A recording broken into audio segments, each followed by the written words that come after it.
want good music, get the top 10 best songs. It's actually a CD of Little River Band. It's outstanding.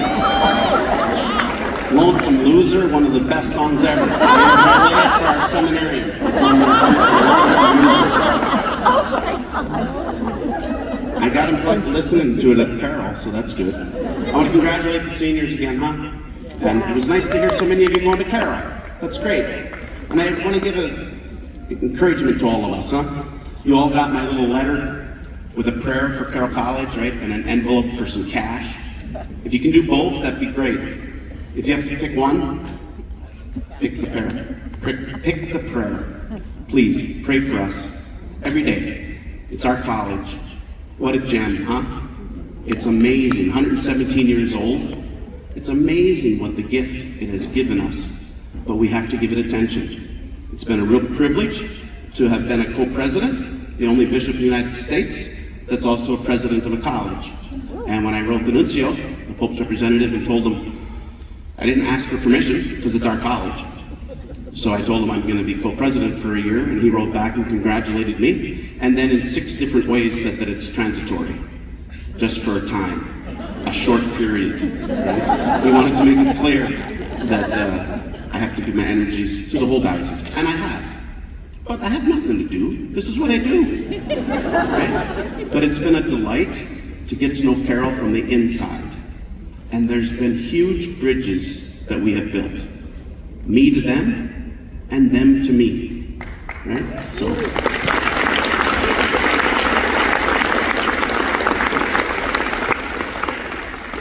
My dear people, you have to always look for the good and build on it, wherever it is. There's so much good at Carroll College.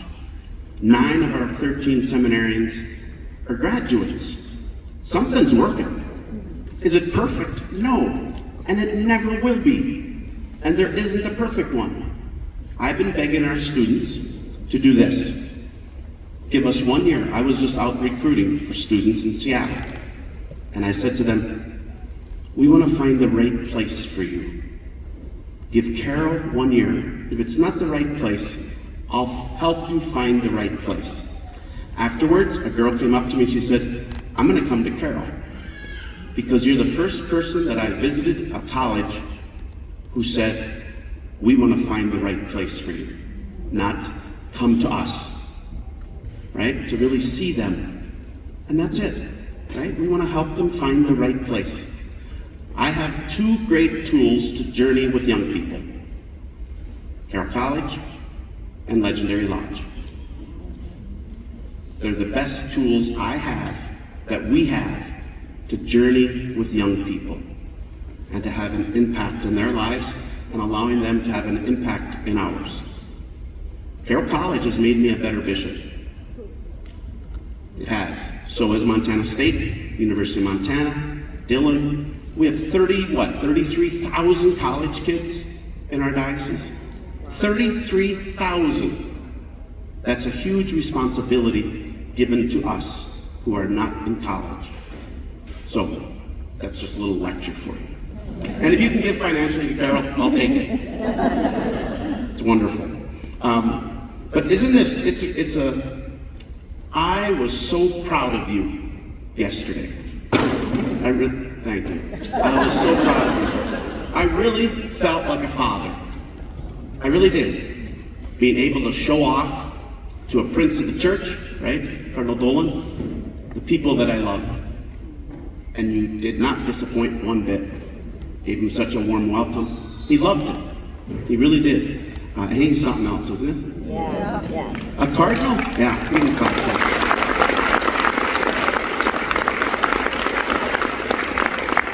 You can say whatever you want about bishops, but we're not cardinals. There's a difference, right? There's a difference, and it's not just the red they wear, but the weight that they carry.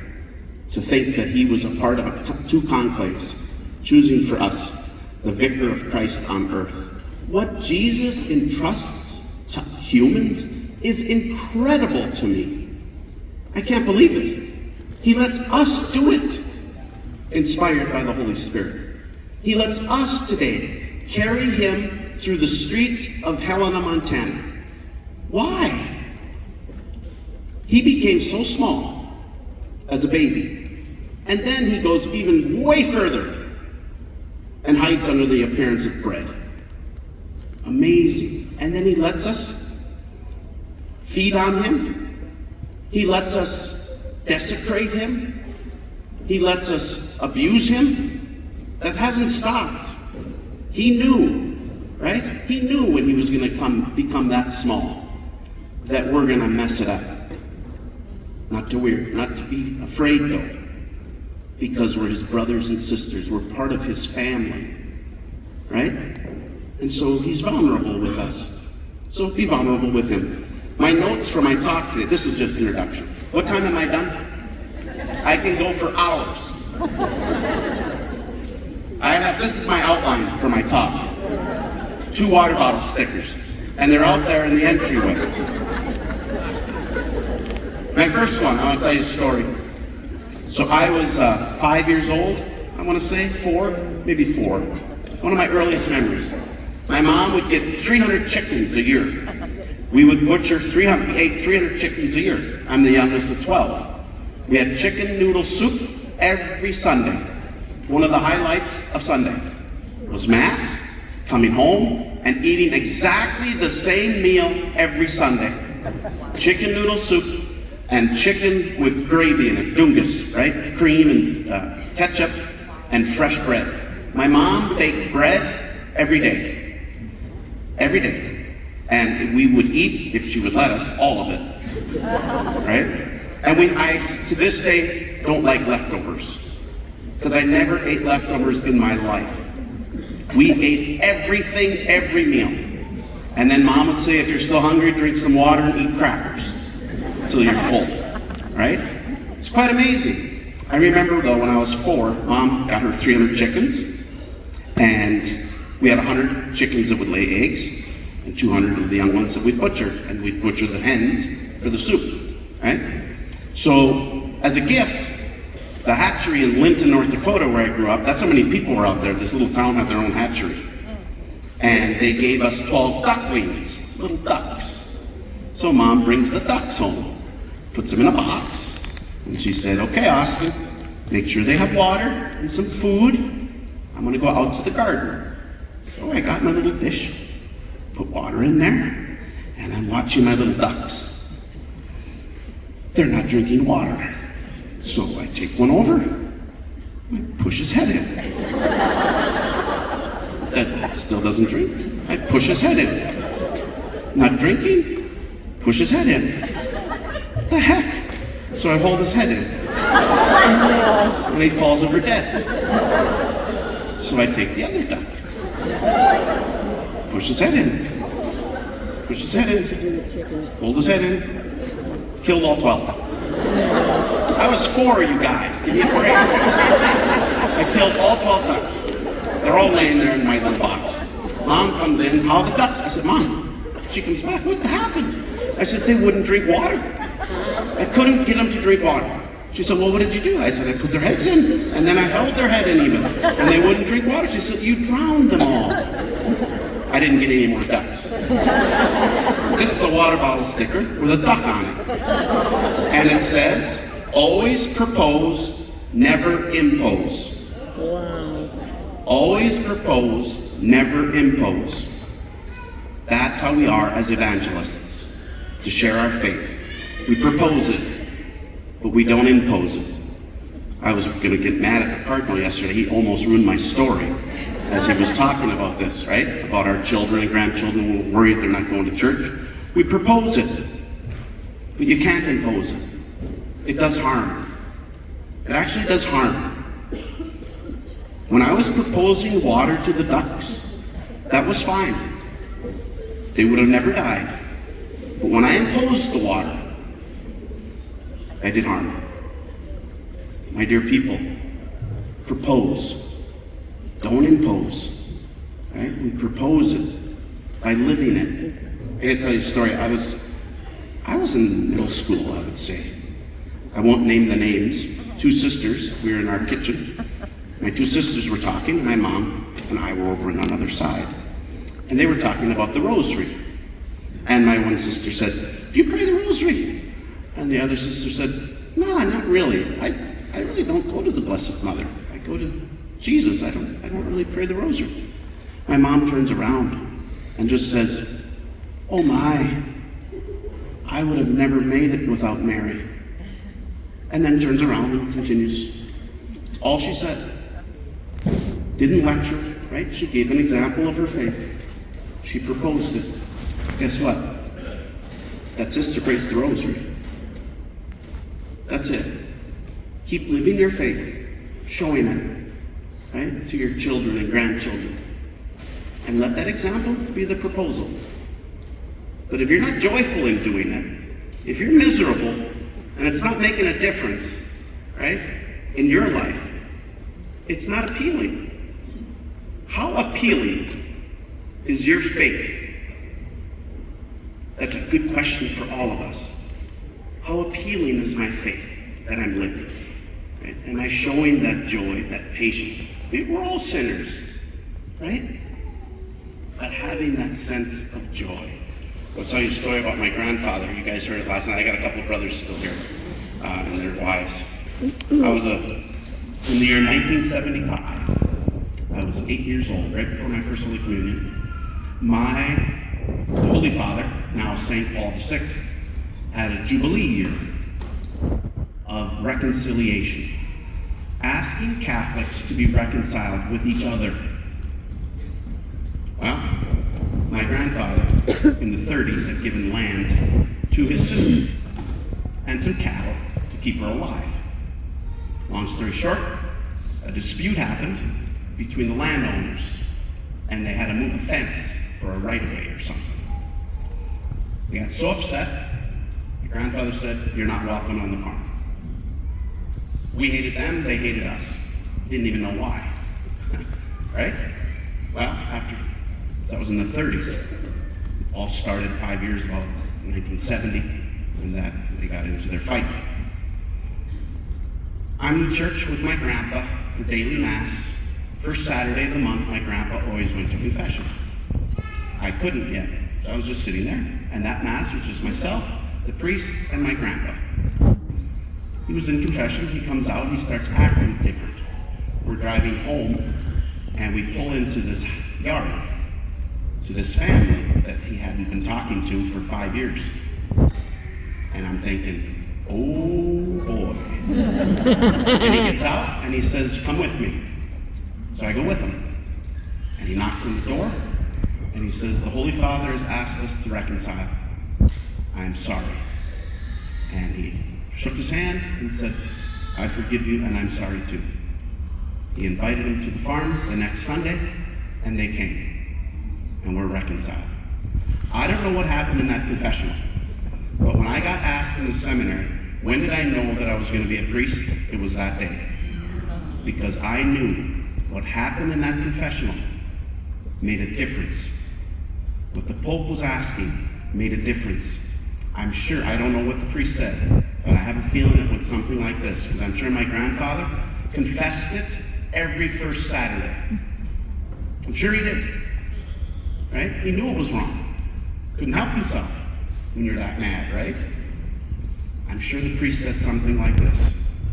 That little boy is going to see faith, your faith, and the Catholic faith and religion as fake and not making a difference really in our lives. You can't come into confession and drive past that house every day and not stop in. It's going to affect that little boy the rest of his life. And that's what I believe got my grandfather, by the grace of God, to reconcile. God was creating a priest. This little boy, Austin, knew that this is real stuff and that a priest can have a dramatic impact in someone's life if we're willing to be his instrument. Isn't that an amazing story? It really is.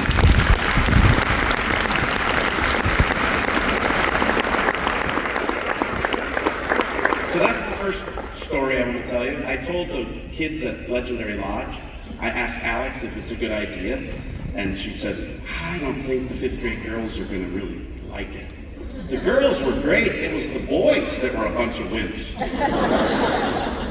The boys have it way harder out there. It's amazing to me. I'm not surprised. We're much weaker than we act, right? But I had this little boy, this was a couple years ago from Butte, and he was homesick. And so I sat down with him, and he wanted to go home. And he asked, "Were you ever homesick?"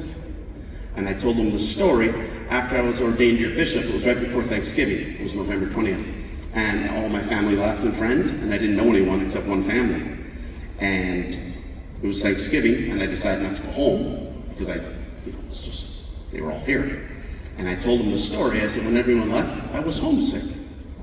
He said, not just as a little boy. I said, oh, you're going to get homesick for the rest of your life. I said, that is such a beautiful thing. Not to miss someone would be awful. I said, you take a little nap, and you'll be okay. And I saw him at Butte, and I come to one of the parishes, he came up, and he said to me, I stayed for the whole week. Isn't that nice to see that? To see those little things that they get excited about. But these are out there, okay? Always propose, never impose. My second water bottle sticker. Well, I gotta tell you the story first. This great hound dog was out with his owner in the pasture walking. And out jumps a great big buck. And this hound goes after that buck like crazy, almost catching it. And a fox comes through his path. He changes direction, takes off for the fox, almost catching the fox, this greyhound. And a rabbit comes across his path, changes direction, now he's chasing that rabbit like crazy. Almost has the rabbit, a gopher comes. Switches direction, now he's after that gopher. Gopher goes into his hole. This greyhound that started out chasing a great big buck ended up with his nose in a gopher hole because he lost focus. My dear people, chase the buck, chase the ram, chase the lamb that has been slain. There's a lot of images of Christ that are an animal, right? Chase them. Let's have a faith that chases after the living God, that searches for him in new ways, right? That we're not just going, go, right? Let's chase it. Have fire in our belly, right? Have a fire in us. So I told this story to the football team. Beginning of the year, it was Mass. All year. Are there any football players in here? Or students? When I see them on campus, I say to them, what are you guys doing? And in the beginning, they used, when I asked them last year, they didn't know this story. Well, I'm studying chemistry or going to practice. When I see them now, to a man, what are you guys doing? Chasing the buck. It became their mantra all year. We're chasing the buck, right? It's not just for football players. It's for all of us, right? When I see you in the parish, and I ask you, what have you guys been up to? You better tell me you're chasing the buck, who's Jesus Christ. He's the Lamb of God.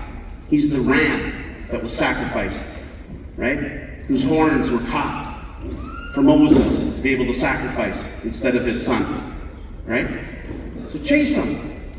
Have some passion for our faith, right? I think for a while there, especially because of the abuse stuff that we all went through that happened in the Catholic Church, we were kind of embarrassed. Not kind of, very embarrassed and angry, right? So that we were kind of shy about saying I'm Catholic and that I still go to church. And then we end up with Pope Leo.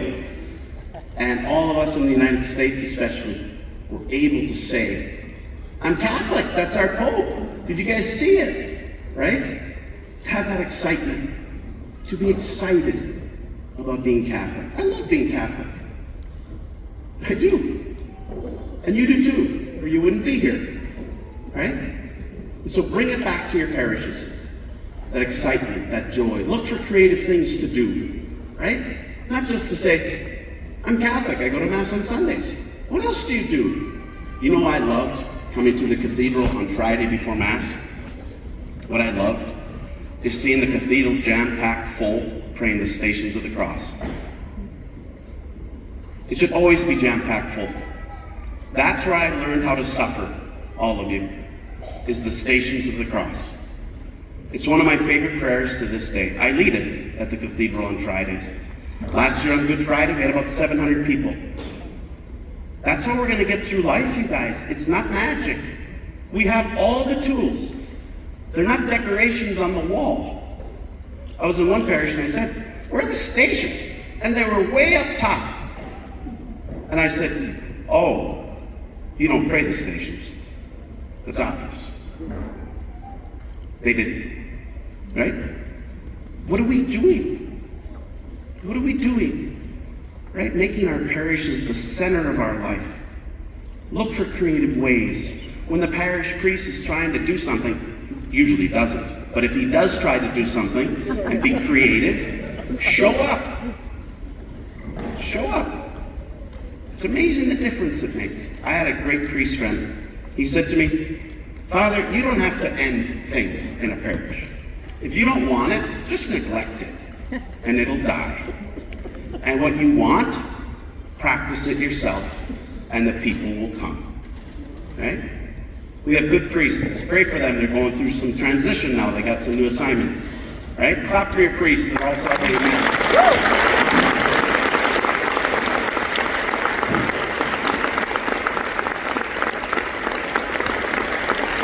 So this is the other one, bottle sticker. It says, chase the buck, Bishop Better. And it's got some deer on it and rabbits and all sorts of stuff.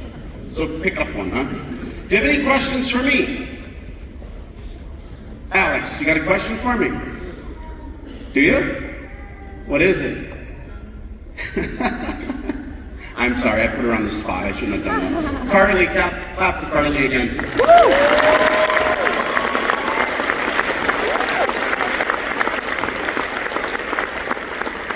You should write my homilies. That was great. It really was.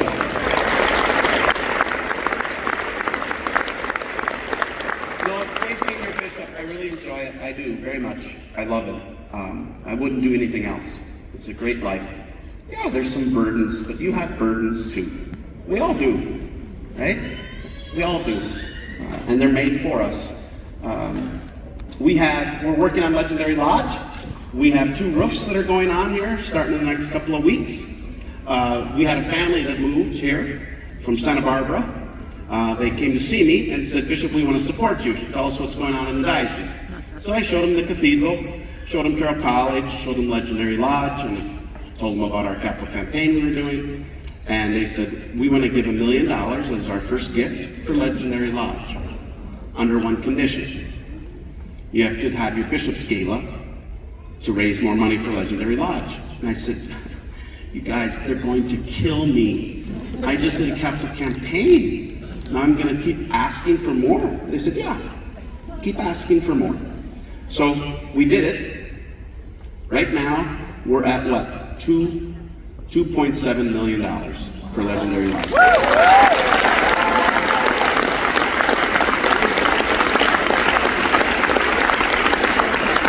that great?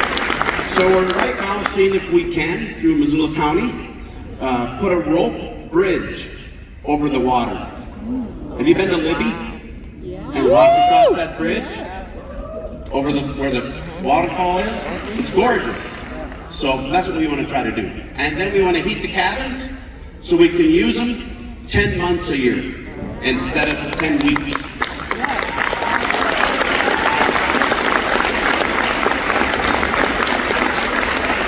So we're going to have our Bishop's Gala again come October, and it's going to be for Legendary Lodge. And we're going to keep doing it every year for Legendary Lodge until we fix up that thing that it lasts another 75 years.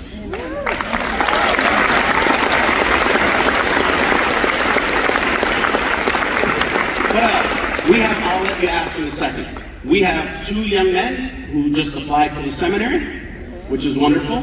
And I wanted to let you know, John Cooney, he was going to be ordained a deacon. And 2 weeks before his ordination, or a week before his ordination, we postponed it. He took a year off, and he's back. He's right now.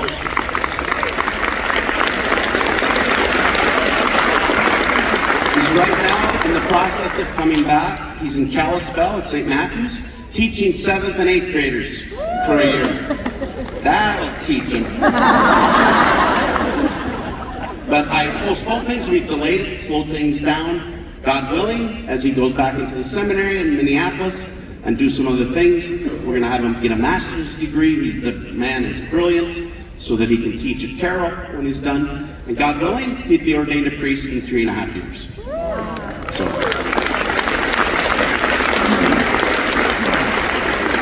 You all need to know, there's no rush, and we have to test it. I said, I need to make sure, right? That's my responsibility as a bishop. And he accepted it wholeheartedly. So pray for him and for the other young men in our seminary. It's a great thing. And we've had, how many went to the seminary and convent last week with Father Tyler? 15? 9? How many girls? 5 girls and 4 guys to go see the seminary. So, it's good.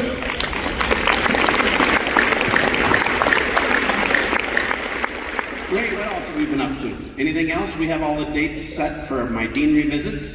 So I'll be coming around again this summer for 10 days at a time to each of your areas. I beg you, please, come, plan ahead, and stay after for that hour-and-a-half question and answer. It's such a wonderful way for us to get to know each other, right? And to talk about what's going on, which is wonderful to do, right? When I got named your bishop, the nuncio told me, don't stay behind the desk. And I don't.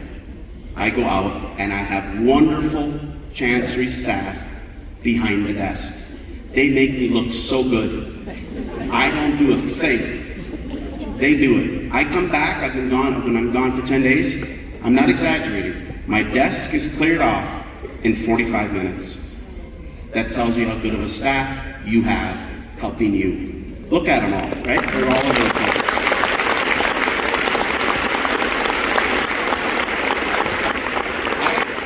I do really believe we have the best chancery staff in the country.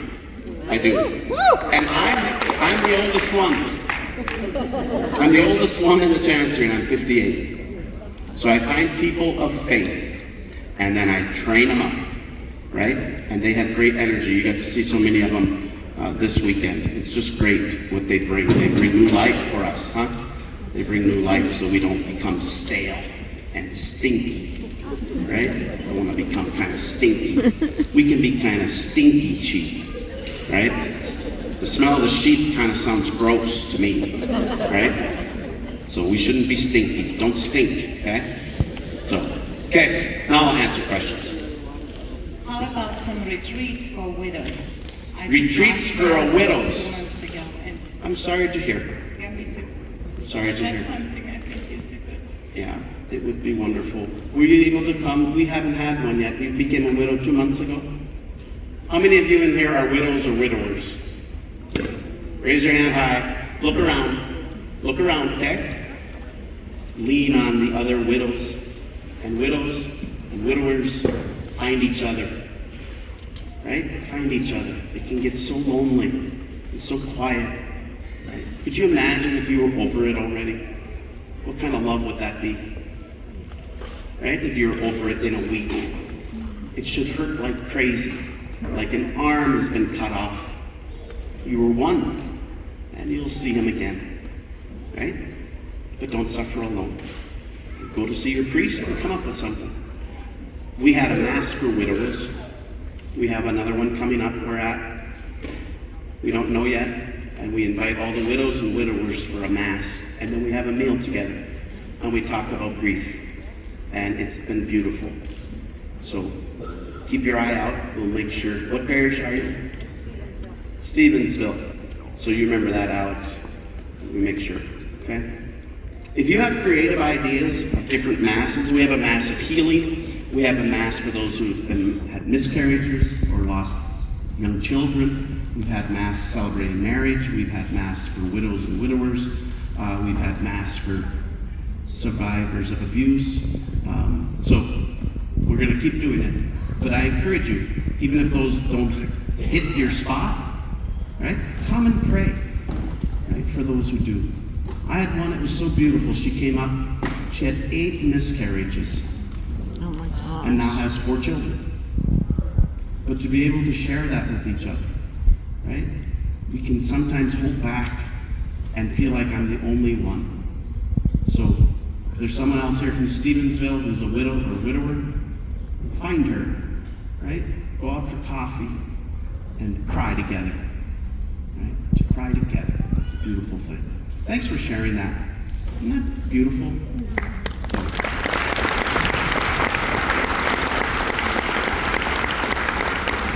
I'll tell you a story when my mom died. She died just about a year ago. I went up to Kalispell, and this girl, in front of everyone, 7th grader, came up and she started to cry, and she said, "I'm so sorry about your mom dying." She said, "My grandma died, and it hurts so much." And she said, "I can't imagine how much it hurts when your mom dies." And she gave me a hug. I'm thinking to myself, I would have never hugged a bishop in 7th grade. I don't hug bishops now. Cardinal Dolan just gives a bear hug. But isn't that touching? Yeah. That she was growing in empathy, right? And saw me as a real person, that I'm a human being. It was very touching to me. I had one as well from Carroll College. During Christmas time, they make Christmas cards for those in the nursing home. Right? And they asked me to come up and sign some of them. You know, college kids, they wake up at 9 p.m. You know, that's when they want to start doing stuff.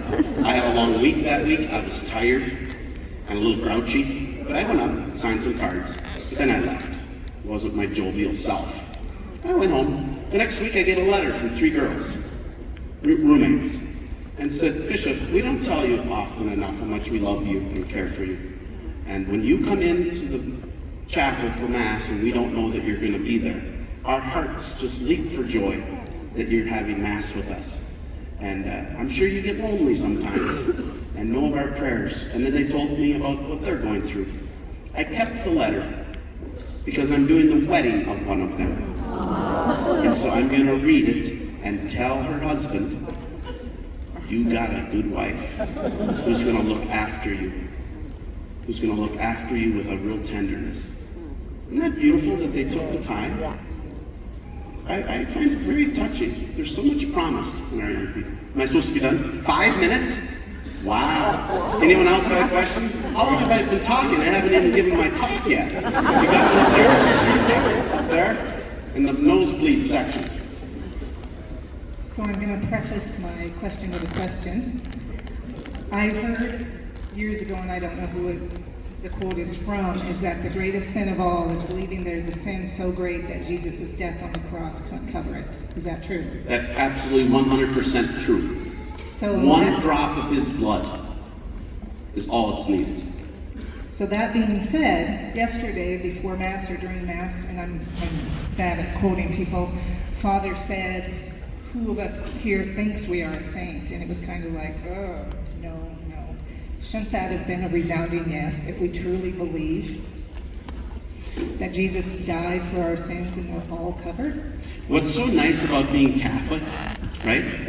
And this is what fundamentalists don't understand about us. Because when we say to them, are you saved? And they say, yes, July 13th, 1967 was the day I was saved, when I accepted Jesus. What do Catholics say? I hope so. Also. But hope is a real thing, right? That's not weak. That we're free. And I hope I never reject Jesus. But he gives me that complete freedom. He loves me so much that I can reject him. And then when I reject him, and I look in the mirror and I say, why did I reject him 5 years ago? I gotta come back, like the Cardinal said yesterday. And so I come back and he says, get in here, right? I forgive you. And then we screw it up again, right? It's called concupiscence, St. Augustine says. Original sin is washed away at baptism, right? That should be it. We should only need to receive Jesus in Holy Communion once. That should be enough to make me a saint, over 1,000 times over. But I receive him every day and I'm still stumbling. Right? So we're in the process. We're saints in the making, right? We're saints in the making, but we're not done, right? Saint Benedict XVI said, if we didn't have the teaching on purgatory, we'd have to start it, because all of us die as sinners, right? Unexpectedly, in a sense, and we need purification. Ideally, that all happens here, but if not, I gotta be a saint to go to heaven. Only saints are in heaven. So you are right. We will all be saints, but we're not yet. How's that? I made up most of it. I'm kidding. Isn't this hilarious? I think it's the funniest thing. They didn't ask my permission. And Carroll College just made a new water bottle sticker with my face on it. What does it say?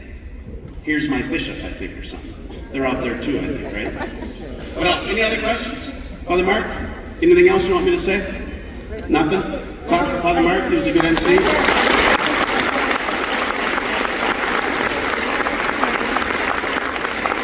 One last little encouragement. We have good priests. I encourage you this next week, from now until Easter, they're going to work their butts off. Finally. I'm kidding. They won't. Make sure, after it's all done, very intentionally looking them in their eyes and saying thank you. Okay? Because it's amazing to me. Our seminarians are always worried, will they be loved? Will they be wanted? Will they be cared for? That's the most ridiculous thing I've ever heard in my life. Right? You love your priests. Show them. Especially when they get a little uncomfortable and don't want to feel it. Because really, a lot of them do think they're not so wanted sometimes. So show them, please. Okay?